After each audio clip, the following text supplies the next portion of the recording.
श्री राधा कृष्णाभ्याम नमः। भगवान श्री कृष्ण की कथाओं का आश्रय लेने वाले भक्त जनों, मैं संध्या रानी महात्मा वेद व्यास जी एवं गुरुजनों की आज्ञा से श्रीमद् भागवत महापुराण के तृतीय स्कंद के 27वें अध्याय को आरंभ करती हूँ। अध्याय 27 प्रकृति पुरुष के विवेक से मोक्ष प्राप्ति का वर्णन। श्री भगवान कहते हैं, माता जी, जिस तरह जल में प्रतिबिंबित सूर्य के साथ जल के शीतलता, चंचलता आदि गुणों का संबंध नहीं होता, उसी प्रकार प्रकृति के कार्य शरीर में स्थित रहने पर भी आत्मा वास्तव में उसके सुख दुखादि धर्मों से लिप्त नहीं होता, क्योंकि वह स्वभाव से निर्विकार, अकर्ता और निर्गुण है। किंतु जब वही प्राकृत गुणों से अपना संबंध स्थापित कर लेता है, तब अहंकार से मोहित होकर मैं करता हूँ ऐसा मानने लगता है। उस अभिमान के कारण वह देह के संसर्ग से किए हुए पुण्य पाप रूप कर्मों के दोष से अपनी स्वाधीनता और शांति खो बैठता है तथा उत्तम, मध्यम और नीच योनियों में उत्पन्न होकर संसार चक्र में घूमता रहता है।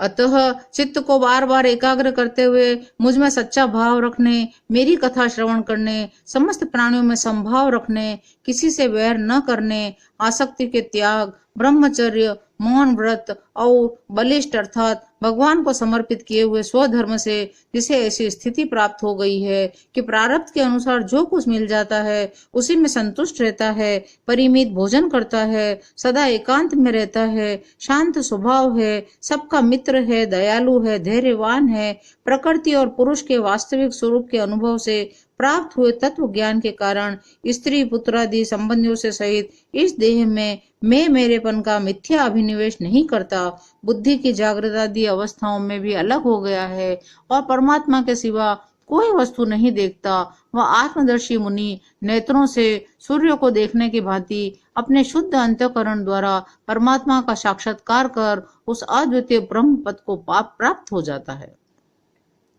जिस प्रकार जल में पड़ा हुआ सूर्य का प्रतिबिंब दीवार पर पड़े हुए अपने आभास के संबंध से देखा जाता है, जल में दिखने वाले प्रतिबिंब से आकाश स्थित सूर्य का ज्ञान होता है, उसी प्रकार वैकारिक आदि भेद से 3 प्रकार का अहंकार देह, इंद्रिय और मन में स्थित अपने प्रतिबिंबों से लक्षित होता है। माता जी, इन सब बातों का मनन करके विवेकी पुरुष अपने आत्मा का अनुभव कर लेता है, जो अहंकार के सहित संपूर्ण तत्वों का अधिष्ठान और प्रकाशक है। देवहूति ने पूछा, प्रभु, पुरुष और प्रकृति दोनों ही नित्य और एक दूसरे के आश्रय से रहने वाले हैं, इसलिए प्रकृति तो पुरुष को कभी छोड़ ही नहीं सकती। हे ब्राह्मण, जिस प्रकार गंध और पृथ्वी, रस और जल की पृथक पृथक स्थिति नहीं हो सकती, उसी प्रकार पुरुष और प्रकृति भी एक दूसरे को छोड़कर नहीं रह सकते। अतः जिनके आश्रय से अकर्ता पुरुष को यह कर्म बंधन प्राप्त हुआ है, उन प्रकृति के गुणों के रहते हुए उसे केवल्य पद कैसे प्राप्त होगा? श्री भगवान ने कहा, माता जी, जिस प्रकार अग्नि का उत्पत्ति स्थान अग्नि अपने से ही उत्पन्न अग्नि से जलकर भस्म हो जाती है, उसी प्रकार निष्काम भाव से किए हुए स्वधर्म पालन द्वारा अंतःकरण शुद्ध होने से बहुत समय तक भगवत कथा श्रवण द्वारा पुष्ट हुई मेरी तीव्र भक्ति से,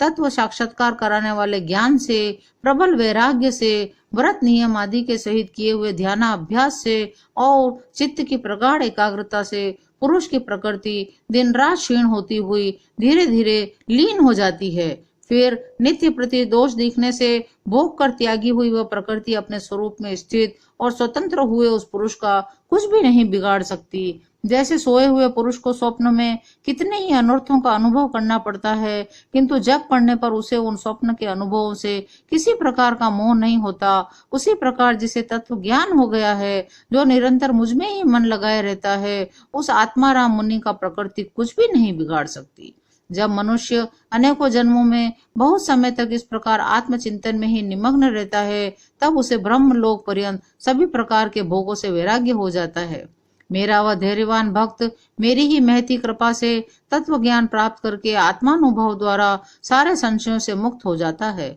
और फिर लिंग देह का नाश होने पर एकमात्र मेरे ही आश्रित अपने स्वरूप बोध केवल्य संज्ञक मंगलमय पद को सहज में ही प्राप्त कर लेता है, जहाँ पहुँचने पर योगी फिर लौटकर नहीं आता। माता जी, यदि योगी का चित्त योग साधना से बड़ी हुई मायामयी अणिमा आदि सिद्धियों में, जिनकी प्राप्ति का योग के सिवा दूसरा कोई साधन नहीं है, नहीं फंसता, तो उसे मेरा वह अविनाशी परम पद प्राप्त होता है। जहाँ मृत्यु की कुछ भी दाल नहीं गलती। 27वां अध्याय यहीं विराम लेता है। शेष अगले अंक में। जय श्री कृष्ण।